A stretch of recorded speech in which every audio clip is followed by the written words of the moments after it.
je fais une petite liste de différents side business potentiels, qu'on explique brièvement de quoi il s'agit et que, on donne nos points de vue, rapidement sur chacun de ces business.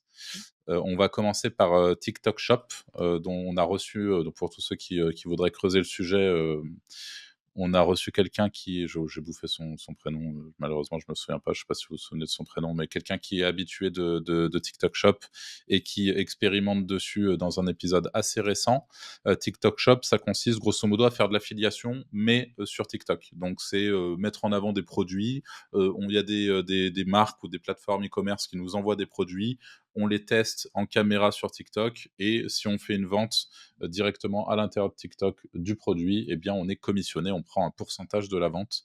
Et ça, c'est un business qui est en train d'exploser, côté US, qui commence à être intéressant en France. Qu'est-ce que vous en pensez de ce business? Moi, je trouve ça nul, mais parce que j'aime pas la vidéo et j'aime pas les formats short, donc c'est pas objectif, Mmh. tu vois? Mais je trouve pas ça intéressant. Je trou le concept de f enfin, son le concept de faire en boucle, sinon ça s'éteint du jour au lendemain, je trouve ça un peu nul. Je suis d'accord. Le podcast, pour info, c'était avec, Fred, hein, qu'on l'a fait et d'ailleurs, il y a quelqu'un d'autre qui, je pense, pourrait être intéressant à voir, sur le sujet aussi. C'est quelque chose qui a plu à notre audience, on Mmh. il y a une autre personne qui expérimente et qui fait des résultats assez cool.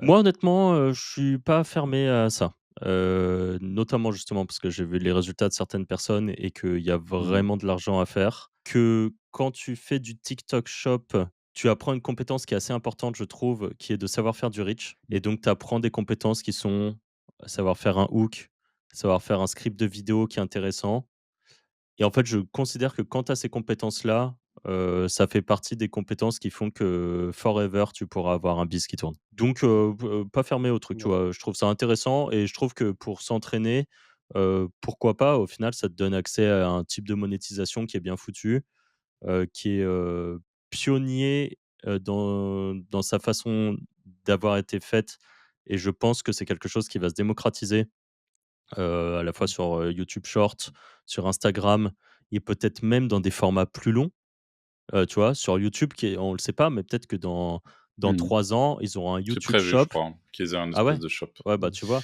Et que là, par exemple, là, je suis en train de te montrer un truc et je te dis, d'ailleurs, j'écris sur mon super carnet les wizards et que là, tu as le truc qui pop et que tu peux appuyer dessus et acheter en one click comme ça. Franchement, je trouve la compétence intéressante, moi. Donc je trouve que c'est un bon side business, pourquoi pas. Mmh. Moi, je trouve ça nul.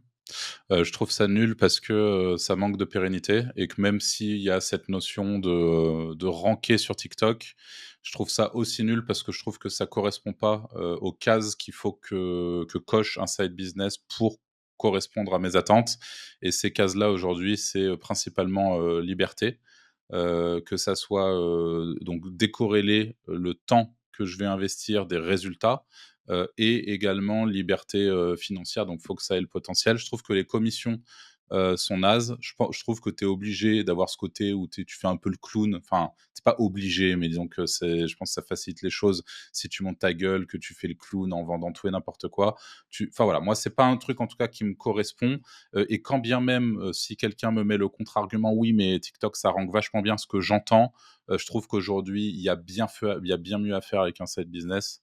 Et bon, de toute façon, on aura l'occasion d'en parler, juste après. Deuxième side business, KDP, Anto. Amazon KDP, alors juste pour expliquer, c'est le fait d'auto-éditer des livres sur des thématiques précises, sur des niches précises. Exemple, l'anxiété, chez l'enfant et vous allez faire un petit livre fait pour les enfants ou, l'histoire de machin Marine qui a de l'anxiété et en fait, elle a retrouvé son doudou donc c'est bon. Enfin, je vous la fais vraiment très, très courte et l'idée, c'est de se positionner sur anxiété enfant sur Amazon et vendre votre livre, et avoir, des rentes régulières qui tombent avec Amazon KDP et donc l'auto-édition de livres.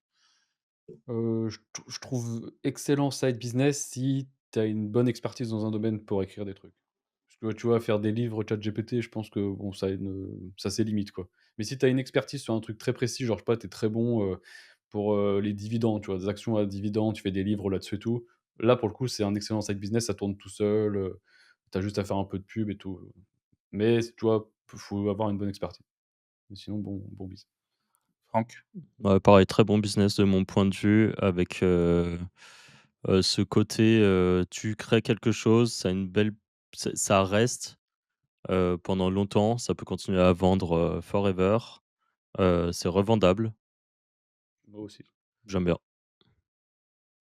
Et Ouais, toi? moi aussi, j'aime beaucoup ce biz. Je pense que ça serait l'un des trucs, potentiellement, je serais chaud de faire si je faisais pas de la formation, de l'édition de sites et pour ceux qui veulent creuser un peu le sujet, on a fait, plusieurs podcasts, mais le dernier en date, on vous le mettra en description avec Nicolas Rocher, qui est juste le big boss en France, sur Amazon KDP et qui, fait une véritable masterclass lors de ce podcast pour expliquer un peu de quoi il s'agit et cetera. Mais en effet, très bon side business potentiel, de mon point de vue. YouTube Faceless, Anto. Ouais, en affiliation, ouais, très bonne YouTube niche. Faceless. Je parle pas Ah, pas justement. en affi pas ah, en mode, faire des trucs, Ouais, sur les sur Yeti, les enfin pas les pandas Yeti, mais pour ouais. faire de la pub. Non, je trouve ça nul alors. Franck? Moi, je trouve ça vraiment bien. En vrai, Ah ouais? ça pourrait être un business que je pourrais faire. C'est marrant, j'y pensais hier. Putain, je sais plus pourquoi, j'ai vu un truc sur, je me demande si c'était pas genre, l'histoire d'une famille mafieuse, genre au Japon et je me suis dit: «Putain, tu appliques ça aujourd'hui, tu restorytelles l'histoire et tu fais des vidéos comme ça». Je trouve ça assez stylé, je sais pas pourquoi. J'aime bien, je trouve que c'est une façon de diffuser une information un peu en mode culture, sur des choses. Accessoirement, ça paye bien, ça fait du enfin, ça paye bien. Ça paye plutôt bien, je pense, quand tu sais bien faire les choses. Ça demande du taf, c'est toujours pareil. Mais je trouve que c'est un business qui a un bon potentiel, en tout cas, et que moi, je serais capable de faire, que j'aimerais faire, tu vois, par exemple, OK, si j'étais pas occupé à faire autre chose, qui est sans doute plus rentable, tu vois? Mais, je suis pas fermé à ce genre de truc. OK. Toi, je sais que tu as un point de vue, te tu pour toi, c'est pas Moi, la je meilleure façon de faire du considère YouTube? que ouais, clairement. Je considère que Ouais. pour moi, c'est vraiment s'emmerder pour pas grand-chose. Pour des clopinettes, parce que oui, même si c'est pas particulièrement mal payé la publicité, YouTube Faceless par essence, c'est multiplier ses chaînes dans l'objectif de faire des vues, dans l'objectif de faire de la pub.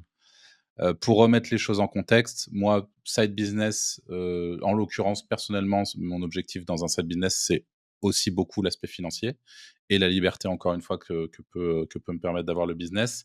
Pour remettre les choses dans le contexte, rien que pour débloquer la monétisation, accroche-toi bien à ton slibard, hein, parce que ça, c'est peut-être qu'on en parle un peu moins. C'est pas aussi évident que ce que ça peut paraître de décrocher l'affiliation Ouais. sur YouTube. Il faut avoir un paquet de nombre d'heures vues, un paquet de nombre d'abonnés. Enfin, il faut déjà être très Bah, performant. tu bosses un peu à blanc au début, c'est comme pour beaucoup de business. Ouais, enfin, moi, je préfère avoir, là, on reprend l'exemple de Yoann que tu as pris un peu plus tôt dans le podcast, qui, au bout de 13 jours, avec 27 abonnés et 190 vues, Parce a déjà fait plus de 2 commissions. avec la bonne niche et tout, je veux dire, aller débloquer des affiliations qui payent, c'est pas facile non plus, hein. Ouais, mais encore une fois, après, je pars du principe que tu es accompagné et que tu as les bons C'est éléments sûr, dans tous mais les cas. Je veux dire, les gens, évidemment, ils auront plus de facilité à accéder à des résultats s'ils se font accompagner, que ça soit dans le YouTube Faceless, dans l'affiliation, dans tout. Ça, c'est une certitude. Mais moi, ce que je vois, c'est que d'un côté, tu as une chaîne qui peut-être va faire 100 000 vues. Elle est toujours pas monétisée, pourtant elle a fait 100 000 vues. De l'autre, tu as une chaîne qui a 27 abonnés et qui a fait 170 vues ou 120 vues et qui a fait 2 commissions, à 25 balles. Voilà, pour moi, c'est juste le jour et la nuit. Je trouve que la monétisation du faceless, quand on fait pas d'affiches, c'est juste de la merde. Voilà, c'est mon point de vue à moi, mmh mais je trouve qu'il y a tellement mieux à faire sur YouTube et que s'emmerder à aller, refaire du storytelling, de machin, tu regardes le truc, mais enfin, je sais pas, personnellement, Moi, je ça fais pas me la différence avec du KDP, par exemple. Pour moi, YouTube Faceless et KDP, c'est la même chose, hein. ouais, mais la différence, c'est que KDP, pour moi, c'est giga evergreen. C'est qu'il y a ce truc sur YouTube. Moi, je connais Bah, tu as YouTube parce des que j'ai eu vidéos des qui ont vidéos qui ont 8 fait ans des qui sont vues. toujours là. Ouais, c'est rare. En vrai, c'est rare et tu as un élément qui peut changer et qui fait que ta vidéo, de manière algorithmique, elle va pas tenir. C'est pas un truc qui est giga stable. Contrairement à KDP, si tu prends la bonne niche et que tu te positionnes sur une niche et que tu es leader sur ta niche et que tu as plusieurs livres sur ta niche et que tu fais de la pub et que tu sais faire les choses et que tu es ranké, tu as quand même ce truc, je trouve, qui est un peu plus stable et pérenne que YouTube, où pour le coup, moi d'expérience, j'en ai fait des vidéos à plus de 100 000 vues sur YouTube, sur des chaînes même business et tout. Et tu as ce truc où au bout d'un moment, en fait, ça finit par ne plus faire de vues parce que tu as une info dedans qui est plus d'actu, ou enfin, ça finit par tomber en fait. De toute Ouais, mais façon, tu vois, tout finit par donc là, tomber c'est pas du globalement. Mais faceless. Pour moi, par exemple, je te reprends l'exemple de la famille au Japon, qui a fait de la mafia. Je veux dire, c'est un storytelling, c'est un sujet qui, dans 10 ans, sera toujours vrai. C'est comme si aujourd'hui, tu faisais une vidéo pour expliquer, le début de la Seconde Guerre mondiale. Ouais. Pourquoi il y a une ouais, pyramide, tu vois? mais du coup, c'est sans doute Pourquoi il y a une des pyramides? partie de YouTube que je connais pas. Mais Pour moi, c'est ça, le YouTube, le vrai YouTube faceless, c'est ça, hein. Le vrai truc, c'est faire des vidéos, qui seront vraiment du vrai evergreen, qui apporteront, une valeur, ou alors c'est vraiment du pur divertissement de merde, mais du coup, bah, ça, en effet, ça peut tomber. Je veux dire, tu fais des vidéos skibidi toilet, oui, en effet, tu peux te la faire peinard au bout d'un moment. mmh. Mais tu fais un vrai truc, une vraie vidéo, enfin, ou une vraie chaîne, sur un sujet, tu as des vidéos dans 8 ans, elles sont toujours dispo. Regarde, tu as des vidéos de base de musculation. Vraiment des trucs, qui t'apprend, je sais pas moi, comment le glycogène, il va dans le muscle. Donc tu as des vidéos quand tu cherches ce sujet-là, elles ont 8 ans, elles sont toujours là, hein. Ouais. Mmh. Par exemple, un développé couché dans 25 ans, il fera toujours la même chose. Ce sera Voilà. toujours la même façon de le La faire. seule différence, je pense, c'est que ça, tu as 50 000 personnes Oui, qui, voilà, c'est qui trop vont faire plus de Qui vidéos. essaie de se Mais positionner dès que dessus, tu ouais. prends un truc niché, mais qui est stylé quand même à expliquer. Par exemple, tu prends la vidéo de Ego qui explique, la maladie dans World of Warcraft là, qui avait, décimé, tous les serveurs. Mmh. Cette vidéo, dans 5 ans, elle est toujours regardée. Ouais, je suis curieux de savoir à quel point, tu vois? Bah, en fait, tu avais déjà des vidéos Parce sur que ce sujet qui pop toujours, sur en fait, pour moi, tu ça, c'est des trucs, on c'est doit du pouvoir le cloud, voir hein. avec Social Blade, hein, mais pour moi, tu quand même ce truc de portée algorithmique qui l'algorithme peut te pousser longtemps, mais je me demande à quel point. Et dans tous les cas, ça veut dire que si en plus, si tu es sur le marché francophone et tout, tu vois, il y a Ah, beaucoup de pour moi, trucs par contre, faut qui faire en rentrent en anglais. jeu. Et Pour moi, faut pas ouais, faire bah, du francophone dans ce cas-là. Ton but, c'est d'aller rechercher le reach maximal. Aujourd'hui, je veux dire, à l'époque, OK, fallait traduire et tout, c'était compliqué. Aujourd'hui, si tu veux lancer du YouTube faceless et que tu le fais pas en anglais, je pense que tu te tires un peu une balle dans le pied, mais ouais. Là, tu vois, daily average, qu'est-ce qu'il fait en vues? 55 000 vues par jour. Ouais, ça veut dire qu'il fait peut-être 200 balles par jour avec sa chaîne, tu vois, 200, entre 200 250 balles par jour, sans parler de ses partenariats, égaux avec sa chaîne, qui est une des top chaînes storytelling en France. Encore une fois, elle est sur le marché français. Mais pour moi, aller chatouiller un ego, sur du storytelling, même si c'est à l'inter et que les vues sont plus faciles, enfin, tu vois, ça me paraît pas simple tout ça, tu vois, jamais dit que c'était simple. d'entrée de vue. Mais On n'a pas parlé de simplicité, hein. moi, je te dis que l'affiliation YouTube, c'est simple. Moi, ça rentre dans mon paramètre aussi. Ah ouais. C'est beaucoup plus dur de faire performer, et de monétiser, du YouTube faceless que du YouTube Parce que monétisé à l'affiliation. tu le bac, de la fille. Tu prends un mec de 40 ans, il sera plus simple de parler d'une pyramide que de faire de la fille. Ah ouais, tu penses? Pour Influent Pour moi, moi, c'est parce que tu as un biais là-dessus. C'est aussi pour ça que tu penses qu'Amazon KDP, c'est, mieux que le reste. Tu as un biais, tu parles, quotidiennement avec après Nico. on a tous des biais, on a Ah ouais, tous c'est sûr, Bien nos sûr, avis sur les trucs, c'est mais sûr. ce ne sont que nos avis, hein.